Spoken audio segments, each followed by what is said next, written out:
C'est elles qui font la pluie et le beau temps dans la maison. Attention. C'est elles qui sont le gros bras de la maison. Attention. Quand le mari parle un, elle parle deux. Attention. Quand il parle deux, elle parle trois. Attention. Quand il parle quatre, elle parle Washington. Quand il parle Washington, elle parle Water. Alléluia. Oh, toutes les nuits, c'est elle qui fait feu. Démon, sort, feu. Feu sur les démons. Attention. Feu sur tel démon. Feu sur tel démon. Et le mari dans le lit la regarde et il dit vraiment, si c'est ça être chrétienne, vraiment, je préfère être musulman. Hey. Alléluia. Amen. Elle est un scandale pour son mari. Attention. Elle est insoumise. Elle est dominatrice. Elle fait peur à son mari. Le pauvre monsieur, dès qu'il est 17h30, qu'il doit rentrer à la maison, que de rentrer à la maison avec joie, son cœur bat. Il y a un lion là-bas. Il y a une tigresse. Lion. Il y a une tigresse Sidonie à la maison. Tous ses amis sont dans la joie lorsqu'il s'agit de rentrer chez eux. Mais lui, non. Non, il ne peut pas se... Non. Il préfère faire les heures supplémentaires. Hey. Alléluia. Les dimanches, dans sa longue robe et dans son voile, lorsqu'elle va à l'église, il se demande est-ce qu'elle vraiment va à l'église. Est-ce qu'elle ne va pas à une association de femmes émancipées qui dominent leur mari. Mais que nous disent les Saintes Écritures dans le livre d'Éphésiens 5, verset 22. Alléluia. Femme, je t'en prie, répands-toi. Répands-toi de l'insoumission. Répands-toi de la rébellion. Et apprends à être une femme vertueuse, telle que Sarah, telle que Anne, telle que Ruth. Éphésiens 5, verset 22. Femme, soyez soumise. Femme, regardez ce que les Saintes Écritures disent. Soyez soumise. Femme, soyez soumise à vos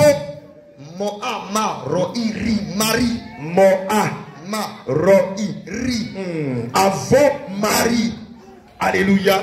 Bien-aimé, laisse-moi te dire que lorsque le Seigneur Jésus dans le livre d'Éphésiens 5 au verset 22 te dit femme, soyez soumise à vos maris, l'Esprit de Dieu est en train de te donner un ordre. C'est un commandement de Dieu. C'est un précepte de Dieu. Et toi en tant que femme, tu es tenu, si un jour tu espères avoir la vie éternelle, te soumettre à ce commandement. Alléluia. Naturellement, vous allez constater que lorsqu'une femme appelle son mari papa ou chéri, c'est qu'elle a envie de le raqueter. C'est faux. C'est la vérité. La seule occasion où la femme va appeler son mari papa, où la femme va donner de la considération à son mari, c'est pour le raca, le rapat. C'est pour le rançonner. Voilà. Papa, je t'ai dit que j'avais vu une belle robe au magasin là. Attention. Tu sais que la robe là, ça coûte 25 000. Ah. Tu sais, papa? Oui. Tu me vois belle, non? Lui aussi dit et c'est où? Tu me vois belle, non, chérie? Donc, il faut me décaler. J'ai acheté la robe. Et puis, oh chérie, tu es adorable. Alléluia. Hormis cette occasion, tu ne la verras jamais appeler son mari papa. Quoi, Joe? La nourriture est prête, hein? Yo! Tu fais quoi, descends? J'ai l'impression qu'ils sont en discorde. Aucune douceur. Aucune douceur. Tout est brut. On aurait dit un joueur de catch. Comment tu as su? Un lion dans la cage. Amen. Amen.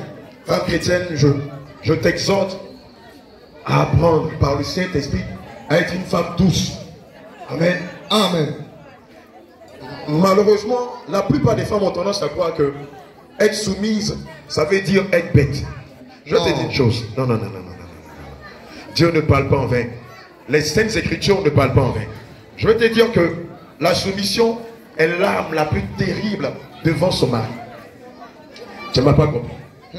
Tu ne m'as pas compris. Femme chrétienne, le Seigneur est en train de te dire que la soumission, ta soumission vis-à-vis de ton mari, est l'arme la plus terrible que tu as entre tes mains. Amen.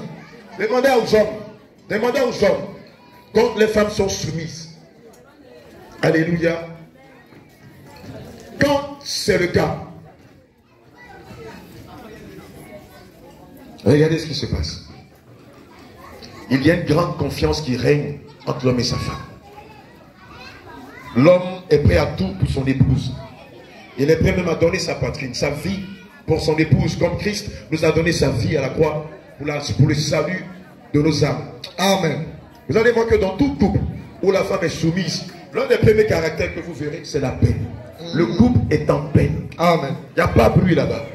Pendant que chez les voisins, on casse les assiettes, on se donne des ateliers, des coups de poing, eux, ils sont en peine. Amen. La femme est citée en modèle dans le quartier. L'homme a du respect, de la considération pour son épouse. Amen.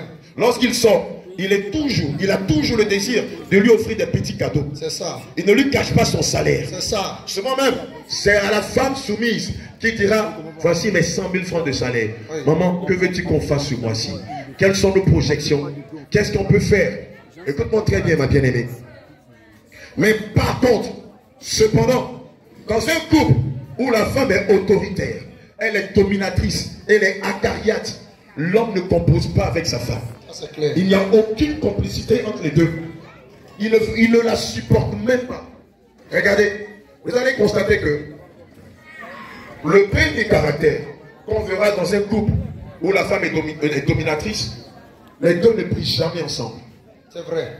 L'homme ne voit même pas l'intérêt pour lequel il va prier avec sa femme pendant que sa femme le domine, pendant que sa femme le crase, ou pendant que la femme lui est insoumise. Ils vont dire quoi à Dieu?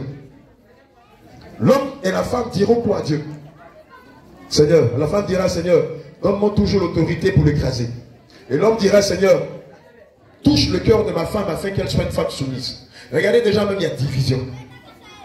Et le temps, c'est que cela va réjaillir sur les enfants. Je prends l'image la plus connue ici en Côte d'Ivoire. Tous les hommes qui battent leur femme, vous verrez que c'est un lien héréditaire. C'est parce que les enfants ont vu leur père battre leur femme, que eux aussi, quand ils ont grandi, ils ont commencé par ricocher à battre leur femme. Ainsi, lorsqu'une femme est soumise à son mari, les enfants qui sortiront d'elle, par le lien de sang et par l'esprit qui contrôle cette famille, vont pousser les filles qui sortiraient de son entraille à être insoumises à leur mari. Mais ce que vous ne savez pas, c'est que c'est une malédiction. Amen. Amen. C'est une malédiction pour Dieu que de savoir que sa servante est insoumise à son mari. Amen. Est dominatrice. Alléluia. Amen. Souvent même dans la maison, les enfants ont plus peur de leur mère que de leur père. Ça c'est vrai. Parce que c'est elle la terreur. Il n'y a pas de la joie quand elle est à la maison. Elle fait subir ses humeurs à ses enfants. Elle fait subir ses humeurs à son mari. Elle se lève le matin, elle n'est même pas même de saluer son mari. Tout le monde tremble quand elle descend du lit. On a l'impression que c'est un tonnerre qui vient de descendre de la maison. Alléluia. Amen. Or, elle est très douce devant les hommes de Dieu. Elle est très aimable à l'église. Elle est serviable. Mensonge. Elle est dans tous les services de l'église. Mensonge. Alléluia. Puissante intercesseuse. Grande prophétesse de l'éternel. Gentille comme toutou. Elle a toutes les visions. Elle a toutes les qualités. Elle a toutes les visions. Elle a tous les dons. Elle a tous les talents. Ça se demandait si c'est la même personne. Je me rappelle il y a quelques mois, on a un bien-aimé qui était venu nous voir et qui nous a dit, je suis venu rencontrer les hommes de Dieu de Jésus réel. Et quand on lui a demandé pourquoi, il nous a dit, ma femme était une tigresse avant qu'elle ne vous rencontre. Mais depuis qu'elle vous a rencontré, elle est devenue une femme douce. Alléluia. Or, il n'y a pas plus chrétienne que ma femme. Donc, je suis venu savoir quel est le secret que vous avez donné à mon épouse pour qu'en si peu de temps, son attitude ait changé. Alléluia. Amen. Bien-aimé, si tu es une femme ici qui est dominatrice, qui est soumise, je te prie de te repentir et d'être une femme à l'image de Sarah. D'être une femme à l'image de Déborah. D'être une femme à l'image de Hulda. D'être une femme à l'image de Anne. D'être une femme à l'image de Jeanne. D'être une femme à l'image de toutes ces femmes vertueuses qui ont professé Christ et qui aujourd'hui ont leur nom inscrit dans le livre de vie. Amen. Gloire à Jésus. Amen. Je peux continuer. Éphésiens 5, verset 23. Bien-aimé, je te parle de l'après-mariage. Je te parle de l'après-dot. Quelle est l'attitude que tu dois avoir en tant que femme chrétienne dans le mariage? Et je veux te signaler que le mariage, ce n'est pas un acquis. Comme la vie chrétienne, tous les jours, femme chrétienne, tu dois te bonifier auprès de ton mari. Et toi aussi, homme chrétien, tu dois te bonifier tous les jours auprès de ta femme. Alléluia. Amen. Car le mari est le chef de la femme. C'est là où en 2021, en 2022, beaucoup de femmes ne peuvent pas supporter, ne peuvent pas admettre que leur mari est leur chef. Naturellement, lorsqu'on va dans la maison de quelqu'un, quand on demande le chef de famille, c'est l'homme. Oui, mais c'est la femme. Mais comme maintenant vous portez des collants, vous portez des pantalons, vous portez des cyclistes, nous sommes maintenant égaux, c'est ça? Alléluia. Quand vous allez au village, ce sont des traditions qui n'ont pas cessé. Quand vous allez dans nos coutumes, cette tradition n'a pas cessé. L'homme est le chef de la famille et la femme est la maîtresse de maison. Certaines femmes vont jusqu'à franchir le Rubicon en se donnant le titre de femme pasteur dans l'église. Hey, c'est pourquoi je vais te dire, mon bien-aimé, si dans ton église, une femme est pasteur, je t'en prie, fuis de là-bas. Ou même, faut pourrir. Parce que si tu restes là-bas que tu meurs, le Seigneur va prendre sa parole, il va te demander, ai-je nommé les femmes pasteurs? Ai-je donné l'autorité aux femmes pour qu'elles prennent autorité devant mes serviteurs? Ma parole n'est-elle pas ainsi? Amen et ainsi soit-il. Alléluia. C'est pourquoi, femme qui est pasteur, toi aussi, je t'en prie, descends du pupitre, descends de la chair et rentre dans l'assemblée. Si tu as un don particulier, lorsque le moment viendra, le Seigneur t'utilisera pour ce don particulier. Mais ne va pas brûler les étapes en te mettant là où Christ ne t'a pas appelé. Lorsque tu demandes à la plupart des femmes pasteurs comment elles ont reçu la révélation de leur appel, elles vont te dire ceci. Dans la vision, dans le songe que j'ai reçu, je me voyais à l'hôpital en train de prier pour les malades. Dans la révélation ou dans la vision que j'ai reçue, j'étais dans les rues, dans les gares, dans les carrefours, en train d'évangéliser. Elle va te dire, dans la révélation que j'ai reçue, j'étais en train de prendre soin des hommes de Dieu. J'étais en train de manifester le don de la libéralité. Elle te dira jamais qu'elle s'est vue à la chair en train de prêcher. Et lorsque tu lui demandes, mais par quelles circonstances, dans quelles conditions tu t'es retrouvé à la chair en train de prêcher, elle va te dire, ce sont les hommes de Dieu que je suis qui m'ont dit que mon appel était à la chair. Sinon moi-même, Dieu ne m'a jamais révélé cela. Et tu lui dis, en ce que Dieu t'a révélé et ce que les pasteurs t'ont dit, que dois-tu suivre? Alléluia. C'est pourquoi je te dis, si on doit citer les Écritures, on ne s'en sortira pas. On va garder la circonstance dans laquelle nous sommes. Amen. Sinon, quand tu lis les Saintes Écritures, depuis l'Ancien Testament jusqu'au Nouveau Testament, Yehoshua HaMashiach, Adonai, Élie, Jésus, le je suis, n'a jamais permis à une femme de prendre autorité sur l'homme. Et ce n'est pas en 2022 que cela va changer. Car il est dit dans les Saintes Écritures que Christ est le même hier, aujourd'hui et éternellement. Amen. Alléluia. Amen. Donc, femme chrétienne, je t'appelle à la soumission. Je t'appelle à te soumettre à ton homme. Et je te rappelle que la soumission est la plus grande arme que tu peux utiliser sur ton mari ou pour ton mari. Amen. Amen. Si tu veux que ton foyer, ton couple soit un havre de paix, si tu veux que dans ta demeure règne le Saint-Esprit, commence par te soumettre à ton mari. Amen. Alléluia. Amen. Ça ne te coûte rien. Ça ne t'enlève pas ton titre de femme. Bien au contraire, l'Esprit de Dieu prend plaisir à voir ses servantes toutes soumises à leur mari. Amen. Amen. Éphésiens 5, verset 27. Marie. Marie. C'est là où Tango sera souffert. Aimez vos femmes. Bien aimé. Écoute bien ce que les Écritures disent. Marie, aimez vos femmes. C'est en français. Marie là, c'est avec S à la fin.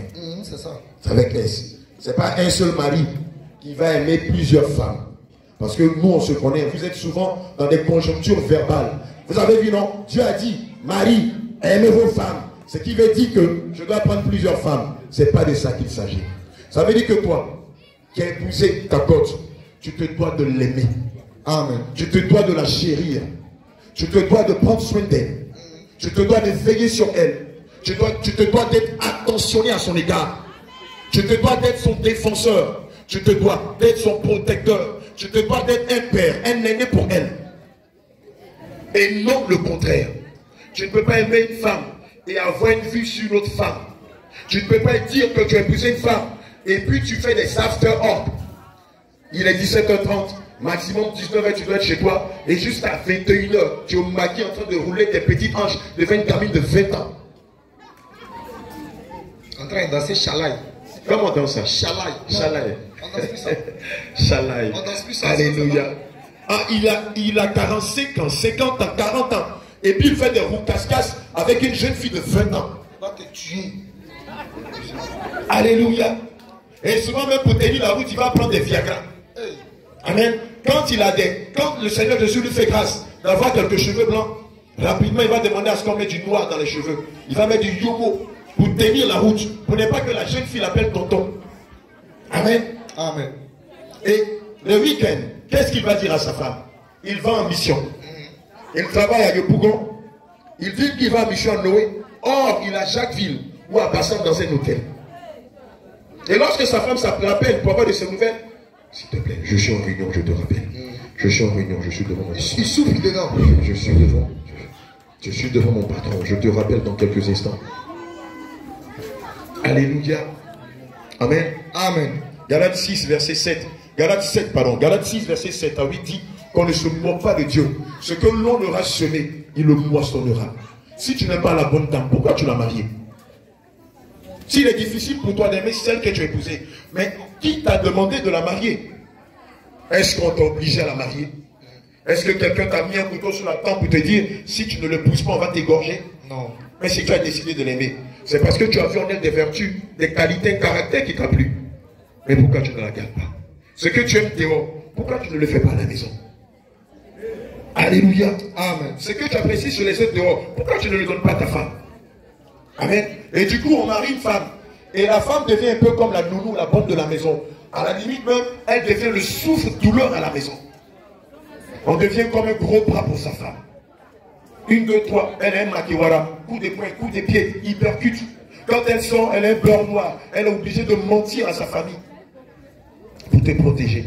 À un moment, je demande, toi, homme qui agis ainsi, tu n'as pas le cas de conscience. Quand tu regardes ta femme, tu ne te poses pas la question disant, mais qu'est-ce qui me pousse à la faire souffrir autant? Tu ne te poses pas cette question, homme. Ce n'est pas seulement pour ceux qui sont ici, mais c'est pour tous ceux qui sont dans ce quartier, qui vivent cela. Pour tous ceux qui nous suivent sur les réseaux sociaux, qui martyrisent leur épouse.